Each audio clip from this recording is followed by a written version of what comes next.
All right, we're looking at 1 Timothy chapter 2. And as I said, there will be a question period tonight as always. I'm counting on you to ask questions. And we'll have a chance to talk about some of the things that I won't fit in to the text tonight. Chapter 2 is basically a call to a tranquil and quiet life. Paul is writing a letter to Timothy, and through Timothy to the church at Ephesus. There are certain things out of order in Ephesus, and so Paul left Timothy behind to sort of straighten some of these things out. He begins by calling Timothy, and so the whole church, to pray for governing authorities. You see that in verse 2. Excuse me. Pray for kings and all who are in authority. Excuse me. He says here, according to verse 1, I think that there's more than personal reasons for praying for these governing authorities. No, oh boy.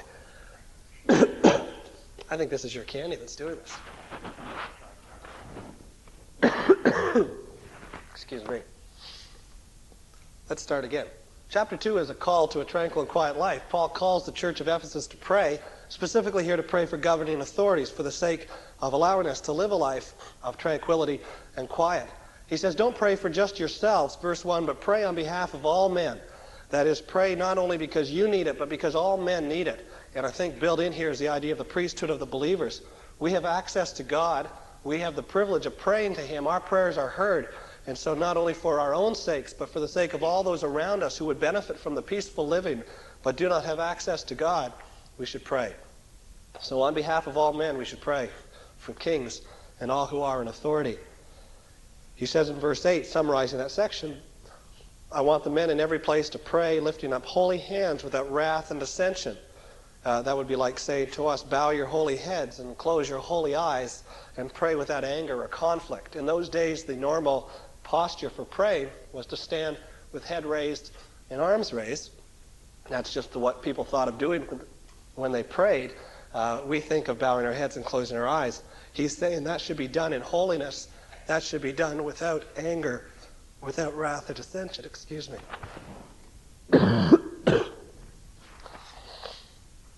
Isn't this embarrassing? Yes. All right. So the whole first section of the chapter, which we wouldn't have problems with, we can take it very easily as it stands, is a call, we must see this, a call to a tranquil and quiet life.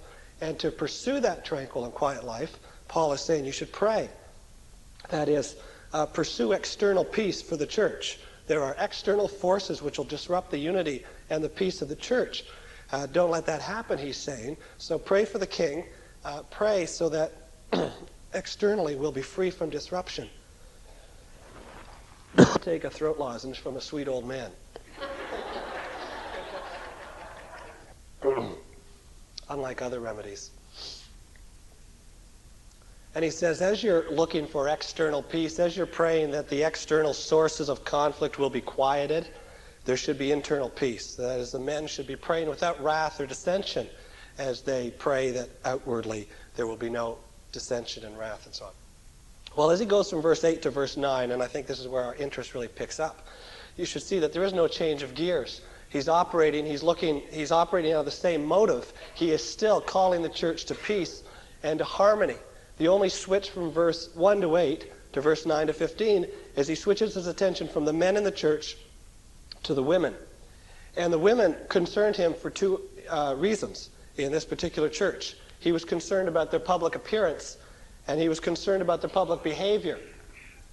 And so in terms of public appearance, he told them they should dress modestly and with discretion. And he told them to do that because they were dressing immodestly and indiscreetly. Excuse me. I don't see that this tickle's going to go away. Have you ever seen Paul addresses the women in terms of their public appearance. He says dress with modesty and discretion, and then he speaks to them about their public behavior. And he calls them to submissiveness. And I suppose he's anticipating the need for an explanation. So he ends the chapters, verses 13, 14, and 15, with an explanation for why he calls them to submissiveness in the way he does. And he speaks of two things. And I think we need to understand his explanation before we think about rejecting it. I say that because I think in general many people would reject his explanation without, or reject his instructions without understanding his explanation, reject his explanation without understanding it. He speaks first of all of the details of the creation of mankind. This just in. Thank you. I think that's going to help? Thank you. Things coming from all over. We'll see how this is Vic's Formula 44. Stay tuned for details. All right, I'm sorry, this is very disruptive, isn't it? He speaks first of all, in verse 13, of the details of the creation, very obviously. He says it was Adam who was first created, and then it was Eve. Oh boy. 1 Corinthians chapter 11, verses 8 and 9, and verses 11 and 12 add to that and explain to us that woman was made after Adam, and from Adam, and for Adam. This is just the way she was made according to the Bible. 1 Corinthians 11, 8 to 9 is worth looking at because it explains some things about the role of women in the relationship to man and vice versa. Paul says, man does not originate from woman, woman originates from man. For indeed, man was not created for the woman's sake, but woman was created for the man's sake. Verse 11 and 12, however, in the Lord neither is woman independent of man, nor is man independent of woman. For as the woman originates from the man, so also the man has his birth through the woman, and all things originate from God. Now we'll look at that again in a bit of detail in a minute. But what you should see there is that Paul is stating this as history. He's not stating this as poetry. He's not stating this as symbolism. That is, it's not some sort of sophisticated way of saying that women are actually second rate. He's not trying to say that. He's simply explaining the creation of the sexes. It's an explanation involving the actual origin of the sexes. And it's not meant to be an insult. It would be wrong to be offended by it. It's not meant to be offensive. And before anyone does take offense from it or complain about it, she should be careful to consider the alternative. Okay, according to the Bible, according to the book of Genesis, women as a sex were handmade by God himself from a selected part of the first human body handmade by God, while man was originally handmade by God from a clump of dust. That's the biblical origin, or the biblical explanation of the origin of the sexes. According to the only other going view these days, man and women both were the natural descendants of a certain species of slimy microorganism that just happened to get lucky one eon and evolve clear out of the swamp water and onto dry land. And before you reject the biblical view, which pictures woman as specifically hand-created by God, you've got to realize that your alternative is to picture woman, like man, crawling out of the swamp through some sort of cosmic accident. Genesis gives an account of how man and woman came to be. And it's not a figurative way of saying that women are inferior. It's simply a statement of the origin and the purpose of mankind, explaining that there has always been a complementary relationship between the two sexes. That is, that man was created the way he was, woman was created the way she was, in a complementary way to one another. There was a specific way they were created to relate to one another. And it's very important to understand from the biblical perspective that although there was this relationship set up, which involved hierarchy, because the woman was created from the man and for the man, there was also all the way along equality. And you should notice Genesis 1:27 to make sure you understand that. There was hierarchy, plus there was equality. There was hierarchy in terms of how they related to one another. That is how one individual man relates to one individual woman. But there was equality in terms of how the man or the woman related to God. Genesis 1:27 says, God created man in his own image. In the image of God, he created him, male and female. He created them. When it says that God created man in his own image, it's using man in a generic sense. He created mankind. He created male in his own image. He created female in his own image. There is an equality. There always has been an equality of male and female to God. But male to female, female to male, there was a hierarchy originally intended. And that's Paul's starting point. His second point, from verse 14, having talked about the details of the creation, he goes on to talk about the details of the ruin, or of the destruction. of mankind. We get this from verse 14. It was not Adam who was deceived, he says, but the woman being quite deceived fell into transgression. And so he speaks secondly of the details of the ruin of man and woman. And this is not, again, poetry, and it's not myth. It's not a backhanded way of saying boys are smart and girls are dumb. It's an allusion or a historical reference to what actually happened when the whole thing got going. And we should look at that to make sure we understand it. This is not a little fairy tale. It's not a silly little story. Genesis chapter 3, verse 6, gives us the details that Paul refers to here in 1 Timothy 2, from which he makes his point. You picture the Garden of Eden scene and the sophisticated or subtle serpent speaking Satan's words to the woman. And he has lied to the woman. And the woman, perhaps because she has not heard directly from God himself about this commandment, is fooled or deceived by the serpent. So in a state of deception, it says, the woman saw that the tree was good for food, when in fact it was not good for food. That it was a delight to the eyes, when in fact it should not have been a delight to the eyes. That the tree was desirable to make one wise, it was not desirable. She took from its fruit and she ate, it says. And Paul explains to us she was deceived. Well, he says Adam was not deceived, and I hope you see the significance of that, because it adds a whole lot to the Adam and Eve story that's usually left untold. It says she took from its fruit and ate, and she gave also to her husband with her, and he ate. Now, if you were to read that in the original Hebrew, which I can't do, most of you can't either, and took very careful note of all the details of that, you would see that after the phrase with her, the bottom line of the verse, in the English Bible there's a comma. There is a punctuation mark there in the Hebrew, which is kind of signifies a major kind of pause. It's a significant pause. This might seem like making a big deal out of a small thing, but we've only got small things. We've got a very scanty record of how the world fell into ruin. But it seems to me from that, it says, she took from its fruit and she ate, and she gave also to her husband with her, pause, and he ate, that there was likely some significant portion of time going on there after the her and before the and, after the presentation of the fruit to the husband and the husband eating it. The Bible says that Adam was not deceived. Adam saw that Eve, being deceived, accidentally poisoned herself, fatally poisoned herself. Both man and woman were created immortal. They were not intended, they were not supposed to die. They would not have died. They would have simply graduated to heaven. Death was not a problem in those days. Death could only be a problem if someone would eat from that tree, and so poison himself. And Eve, being deceived, did so. Eve poisoned herself. So she came to Adam. She was still full of deception. She said, these things taste pretty good after all. Take one. And he saw in her hand the fruit from the tree of the knowledge of good and evil and realized what she had done. She had committed suicide. She was now a mortal creature. She was going to die. She was going to wrinkle up and lose her senses and get ugly and die. And that wasn't supposed to happen. She was supposed to stay young and vibrant forever. You realize that? You know, no offense to anybody who's feeling old tonight.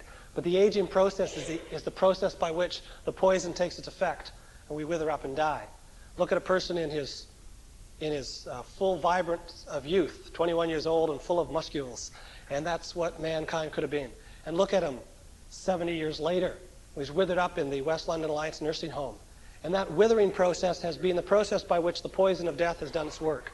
And Adam knew that this was what was going to happen to Eve. Now she said, go ahead and eat it. And he wasn't tempted to eat it in the same way. He wasn't deceived into thinking it was good for food. But he was tempted to eat it for another reason.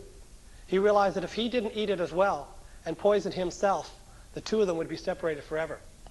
Now you've got to picture this. He was the only living human being in the universe until she came along. He said, what have you been doing all my life? There she was. And she was his only chance for human companionship, and that was a recognized need. Even God knew that he needed companionship.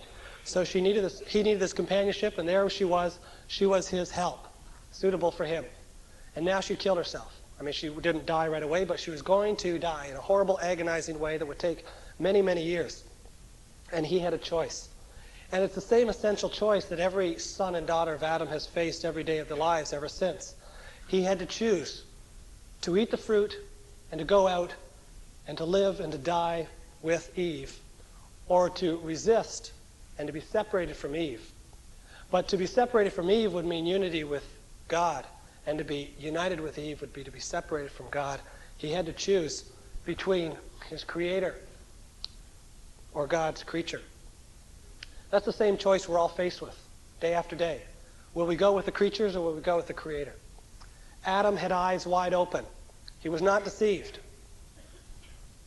And what he decided to do, this is historical fact according to the Bible, what he decided to do, rather than go without his creature, rather than go without the one who had been created for him, he decided to go without the creator whom he had been created for.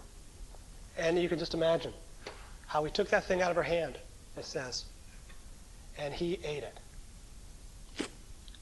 He didn't want to eat it. He wasn't deceived into thinking it was good for food. He poisoned himself on purpose so he could be with her. And that was disobedience. He should not have done that. That does not justify it. That makes it all the worse. Because you see, he had eyes wide open. It should have occurred to him to go to his creator and say, we got ourselves a big problem. What are we going to do? But to do that, he'd have to be willing to hear God say, we must get rid of her, or whatever God would have said. And he wouldn't give God the chance to say, here's how we'll solve the problem. He solved the problem himself and sided with the gift rather than the giver. So deliberately and in cold blood, he made his choice. And there's just no way of telling what might have happened if he'd done it differently. But there's all sorts of ways of telling what happened having done what he did. In fact, the whole sad story of the human race is what happened because he did. Doing that, he plunged himself and all of humanity into the sin which we all live with today. And he did many other things as well. For one thing, he ruined forever the relationship between the man and the woman. The relationship could never be right. I mean, it couldn't be right once Eve ate the apple either. But he permanently ruined it in the sense that he too became a dying man. He too became a sinner. The relationship between man and woman has never been what it ought to have been ever since. It ought to have been a comfortable and a fulfilling relationship between a senior partner and junior partner in which both are right where they want to be. It ought to have been a wonderful relationship between two companions, between two colleagues, in the same battle, in the same game, and glad to be filling the parts that they're filling. But they together introduced tensions and conflicts and stresses into that relationship, which made it very different. And it's been very different ever since.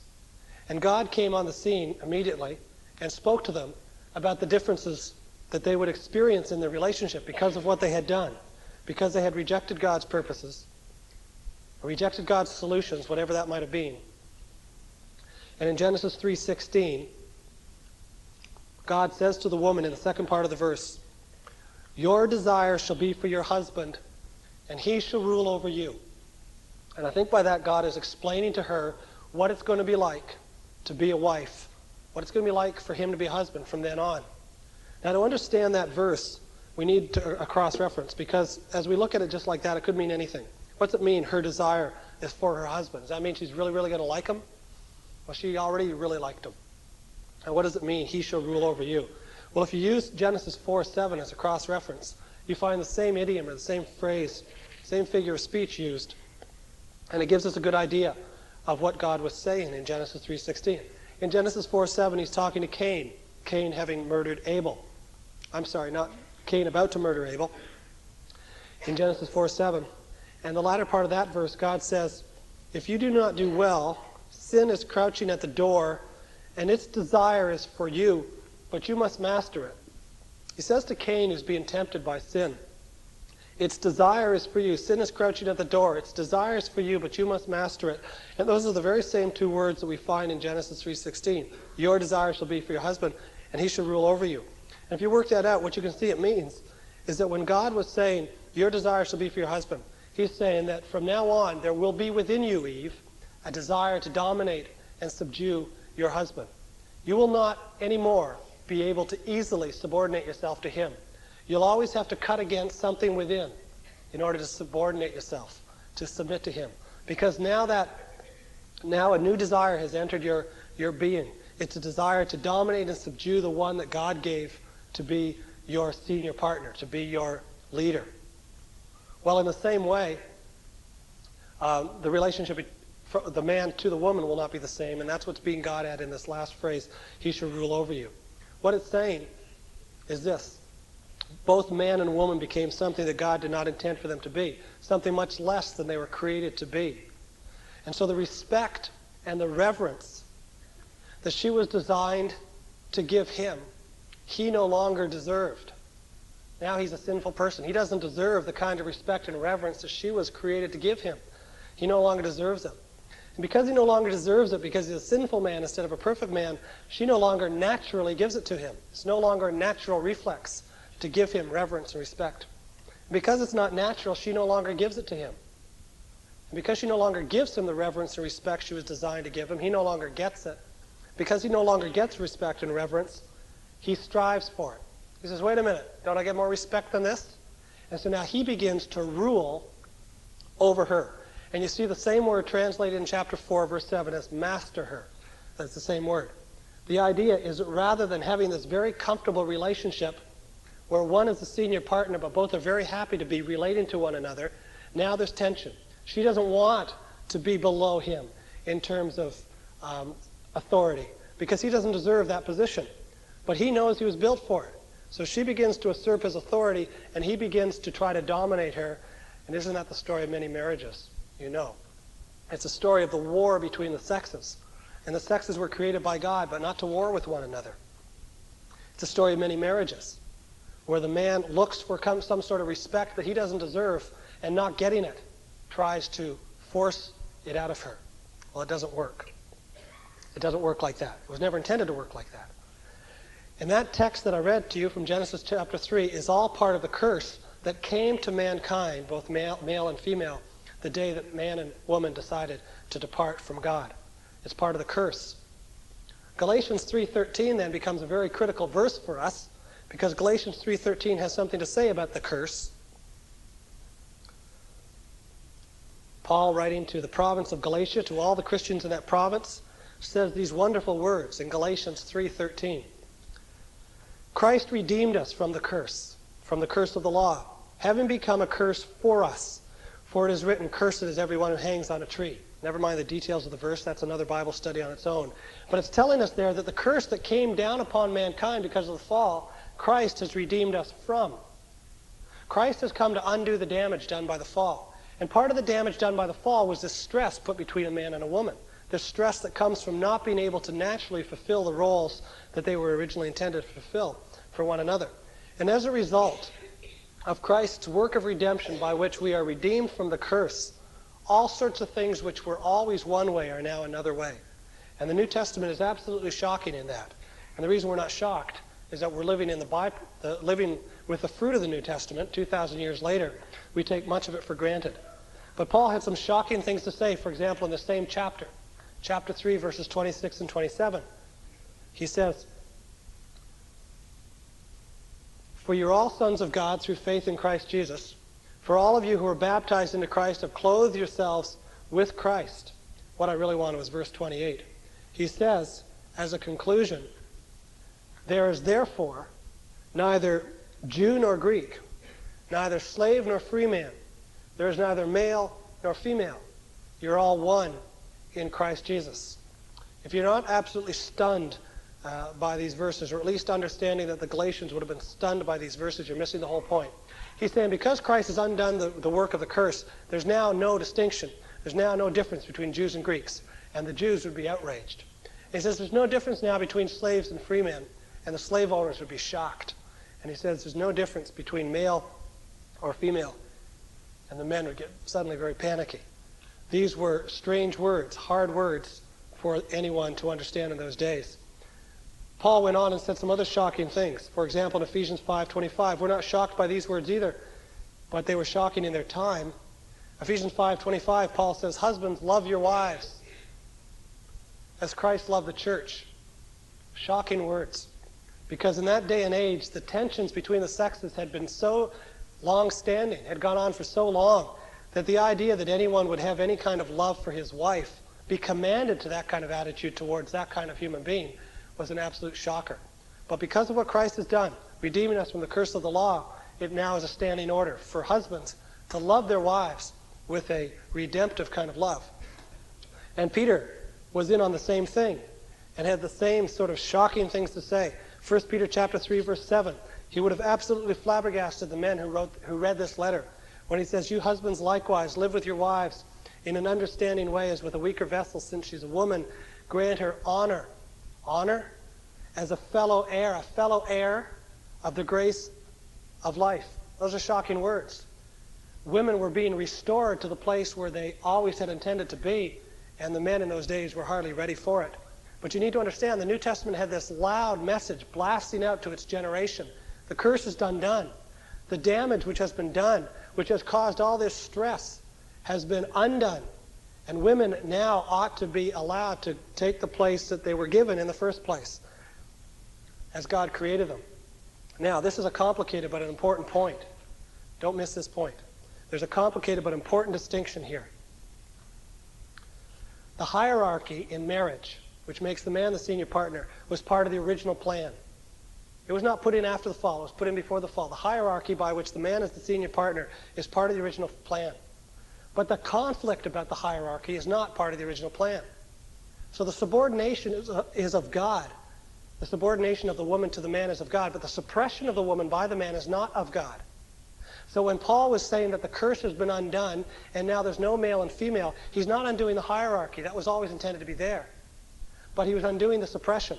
He was undoing all that conflict by which women and men would war about the whole thing. Let me give you an illustration by comparing the tension between the sexes to the tension of slavery. Slavery was not an invention of God. Slavery was an invention of man. Why was slavery invented? Because man in his sinfulness learned to prey upon other men. And so man began to abuse and manipulate other men, and so slavery was entrenched. Well, that slavery has been undone. And so when Paul says there's no slave or free, you wipe the whole thing clear, because slavery was something that came in as a result of sin. But the relationship between man and woman as originally created was not something that came in by sin. The tension was something that came in by sin. So you don't wipe the whole slate clean when it comes to how a marriage is ordered by God. What you wipe clean is that which came in place because of the fall. Nowhere in the Old Testament or in the New Testament does God declare women to be inferior. It never says that women are inferior. Think about the Ten Commandments. They were racy in their own way. One of the commandments is that all people should honor their fathers, right? Not just their fathers and their mothers. The women are not just cattle. Women aren't just the ones who push out the babies for the men. Honor your father and your mother. And I think of Hannah, a woman whose prayers were specifically answered by God in a way that many men's prayers were rejected. Think of Deborah, who's a prophetess. Think of Esther, who was a heroine who saved the entire Jewish nation. And in the New Testament, there's a man named Philip who had 4 daughters, all with the gift of prophecy. And if you read Romans chapter 16 very carefully, you'll see a woman named Phoebe, who's a traveling servant of the Lord, and another woman named Junia, who seems to be called an apostle. There always has been before, in the Bible, there always has been throughout human history, an equality of male and female with God. God never calls women inferior. But he has a way of ordering the relationship when one male and one female get together, and that has not been undone. This was very hard in those days for the men to accept. Women had to be permitted to attend public meetings as equals, and men had been suppressing women for so long that they were hard-pressed to do that. But they said, all right, if the women are allowed in, let them in. Well, it was an adjustment for the men to allow the women to come to public meetings and sit there and listen as if they're real-life human beings, which the Bible said they were. And the men of that generation weren't willing to admit.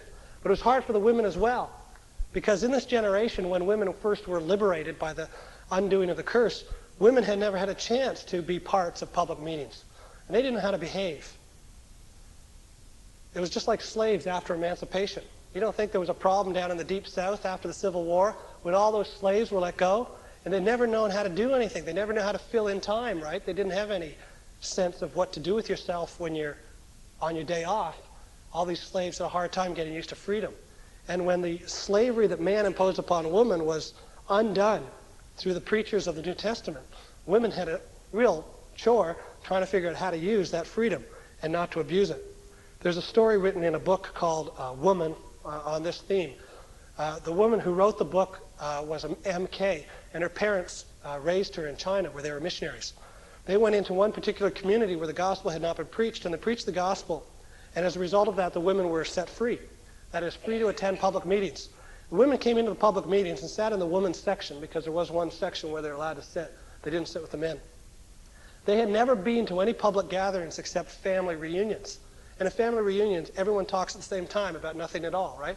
So the women all came in and they didn't know anything else, and they just sat there in this little town in China, and they talked together at the same time about anything at all. And they had no idea, no concept of let one person stand and do all the talking, as normal church services are operated, at one point anyway. And so when the man spoke and they didn't understand something, they'd do the natural thing. They'd yell across the auditorium to their husbands and in Chinese say, "What's the guy talking about?" And this author says her mother had an expression. She used it all the time. She used to say, "Just like Corinth, just like Corinth." When you read 1 Corinthians 14 and what Paul has to say about the conduct of women in the church, you realize that Corinth was just like that place. But the problem which caused Paul to say, "Let the women be silent," was caused by the liberation of women. So don't let anybody in his ignorance say that Paul hated women or that Paul was down on women.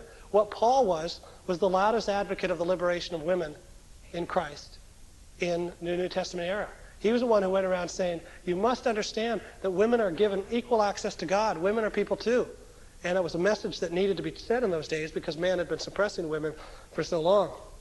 And as he said it, it caused all sorts of problems because the women were free to be human beings for the first time. And he was an apostle. He was a church builder. And he hated dissension, and he hated disorder, and he hated disharmony and strife and confusion and the things that would ruin a church. He said, God is not a God of confusion, but of peace. So he laid down specific instructions by which men and women might live together in harmony. Now in Ephesus, like in Corinth, the women were dressing immodestly. They weren't used to going to public gatherings, and they were dressing immodestly, and so he called them to dress modestly and discreetly. And if the men had come and flaunted their bodies in public, Paul would have called the men to dress in modesty and discretion, but evidently he didn't have to. And then there was another problem about public behavior. The women were loud, they were boisterous, they were excited about being part of the group. So he called them to be quiet. And they were unsubmissive to their spiritual leaders, the male leadership of the church. They were unsubmissive. And they were authoritative. And so he called them to be submissive and quiet. And they were not philosophical statements, and they were not backhanded ways of saying women are not smart. They were practical instructions, specific solutions to problems which were occurring in the church as the gospel was doing its work. Paul was after dignity and tranquility in all public services. And with that in mind, he said to these women whom he had liberated, please be quiet in public. We discourage talking in public. And you should not feel badly about Paul saying that any more than you'd feel badly about me saying, well, the teenagers, please be quiet.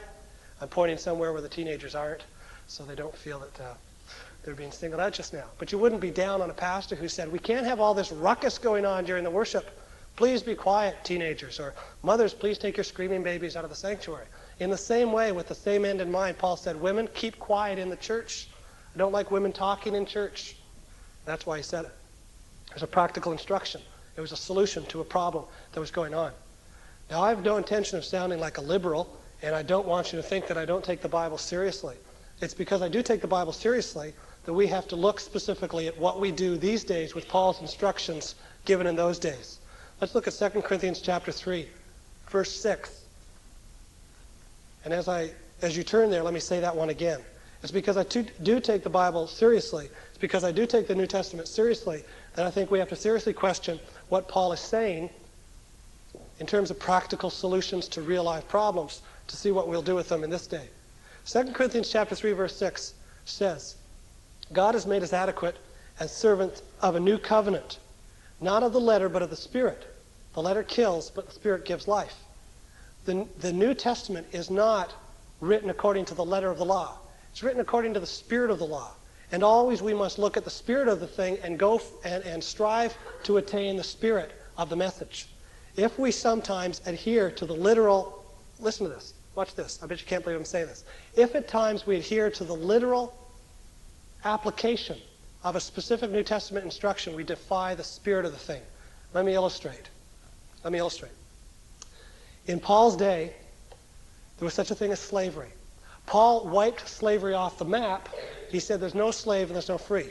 But there was also no way of carrying that through quickly without being entirely sidetracked. If Paul went on the bandwagon and said, abolish slavery, he would have been executed so quickly the gospel message would have come to a conclusion. So instead, he laid down specific rules by which slaves and masters could get along. One of those, for example, is Colossians chapter 4, verse 1. In Colossians 4, verse 1, he says, Masters, grant to your slaves justice and fairness, knowing that you too have a master in heaven. He says, Masters, grant to your slaves justice and fairness. Now, if you were preaching the gospel in an itinerant way, and you came to some small backwoods town where things were in a horrible condition, and you found some man who had actually enslaved some people and was keeping slaves in 1986, and you won him to the Lord, would you say to him, Master, grant to your slave justice and fairness? No. In 1986, you'd say, Master, grant your slaves freedom. Let those slaves go. Because now it's a very simple thing to undo slavery. All the political upheaval has been done. There's no need for slaves to remain enslaved at all now. It wasn't that simple in Paul's day, so he kept the status quo in terms of the institution of slavery and set down some principles by which the thing could be conducted properly, or at least justly and fairly. Things change. At least some things change. The spirit of the law never changes, but the letter sometimes does. There is still the importance for dignity and tranquility in our public gatherings. Dignity and tranquility has not gone out of vogue. That's not changed. But the problem that Paul faced in his day has changed. The problem of newly liberated women not knowing how to behave properly in public has changed. You could say that 2,000 years of liberation, having gone by, women are sort of used to the idea of being equal now. And there's not a need now for pastors to stand up and say, I want the women to be quiet in church. Stop talking. Because women have learned how to behave as equal partners in the faith. So I don't think, here's my opinion, just my opinion, I guess. I don't think that we contradict the spirit of the New Testament at all to let women speak in our public gatherings in appropriate times. So when I ask you to share what the Lord is doing, I don't say any men out there want to share, because I know that if I let women share what the Lord is doing, it's not going to disrupt the spirit and the dignity of the public meeting. Now I say that I'm holding to the spirit of the New Testament. And if I followed Paul's instructions explicitly on this point, I'd be going against the spirit of the New Testament. If I said, no women talk but men, praise God with me, will you? I think I'd be going against the spirit of the New Testament. That's a debatable point, and I hope we'll have a lively time of questions afterwards. But that would be my idea. In many public gatherings, it's appropriate for women to speak. I don't think we need to find Lorna Monroe, the missionary, who is just with us today, and ask for a written apology about the fact that she spoke in public, because she did not speak in any way that was divisive or disruptive. Besides that, in the New Testament itself, there were servants of the Lord who were women, traveling servants. Philip had 4 prophetesses, 4 daughters, and there's no indication that they wrote the prophecies out and handed them to their dad to read in public. There's every reason to believe they stood up and prophesied at appropriate times, even though they were women. These were instructions given to solve specific problems, and I think the problems have been, for the most part, solved. If the women become disruptive, then we'll put in a law. No more women speaking in church. If the men become disruptive, if the men under 35 become disruptive, or the grandfathers over 80 become disruptive, whatever groups becomes disruptive, we'll lay down a rule about it. But it's a rule we'll lay down to solve a problem. But the principles still hold. And one of the principles that still holds is the principle of spiritual authority. And I would say to every woman among you, as you use your freedom to speak in public, this question should always be very much in mind. This is, first of all, to the married women. This question, I think, should be in your mind as you use your freedom to speak. Does my speaking help to affirm, or does my speaking tend to undermine my husband's spiritual authority? I think your priority should be, as your husband's spiritual helper, to affirm his spiritual authority. Now you think about it. There are ways you could speak in public which would usurp his authority. You could stand up and say, Harry says, the Genesis so-and-so says this, but it doesn't say that, does it, Pastor? And that would disrupt your husband's spiritual authority. But there are ways you could speak and not do that. Take it further and say, does my speaking help to strengthen? Or does my speaking help to affirm? Or does it tend to undermine my church's spiritual authority? Part of the hierarchy built into the human race is that women do not boss men around. It just doesn't work. The men don't respect the women for it, and women don't respect women who boss men around either. So because a church by very nature is a generic grouping of male and female, old and young, the church has male leadership. Otherwise, women would have to be a man's spiritual leader. That's built into the system as much as the hierarchy between a husband and a wife. So in the same way, a woman who speaks in public should be asking, does my speaking help to affirm or does it tend to undermine my church's spiritual leadership? And keeping along those lines, women could ask themselves another question. Does my speaking help to strengthen or does it tend to weaken my own pursuit of a gentle and quiet spirit, which God says is precious in my sight? God says in 1 Peter 3, precious in the sight of the Lord is a gentle and quiet spirit. And women are called to cultivate a gentle and quiet spirit. And they should be asking, by taking part in the public discussion, am I helping to strengthen or am I tending to weaken my gentle and quiet spirit? These are very real issues. But I think in these days and in this place, a woman has the freedom to let her conscience be her guide on this issue. This, I think, is the spirit of what Paul is saying. Paul who said, before Christ, before God and in Christ, there is no male or female. One other thing I'll just throw in real quickly, just for the fun of it. It's verse 15, and it just ties the ends together. The other thing God said to Eve in the Garden of Eden after she fell was that she would have great pain in childbirth. And that was a curse placed upon woman because of her specific disobedience. And it's a reference to that, I think, that Paul brings into the end of the chapter when he's thinking about the curse that came to women, pain in childbirth and danger in childbirth, and says, as a general principle, women shall be preserved through the bearing of children if they continue in faith and love and sanctity with self-respect, with self-restraint. Some translations say women shall be saved, but that word saved means preserved physically as well as saved eternally. I think very obviously in the context it's talking about physical saving or physical preserving. And he's saying the curse has been undone. The curse that God put upon Eve is now taken care of in Christ. And if a woman walking with Christ will live in faith and love and sanctity with self-restraint, then even there, in that physiological aspect of the curse, the Lord will preserve her through childbearing. Paul is pursuing dignity and tranquility in all things. And with that in mind, he says to the men, pray without dissension. Don't fight when you pray. And he says to the women, behave yourselves modestly, or dress yourselves modestly and discreetly. Behave yourselves submissively and quietly. And I bet we're going to have a great question period tonight. Let's pray.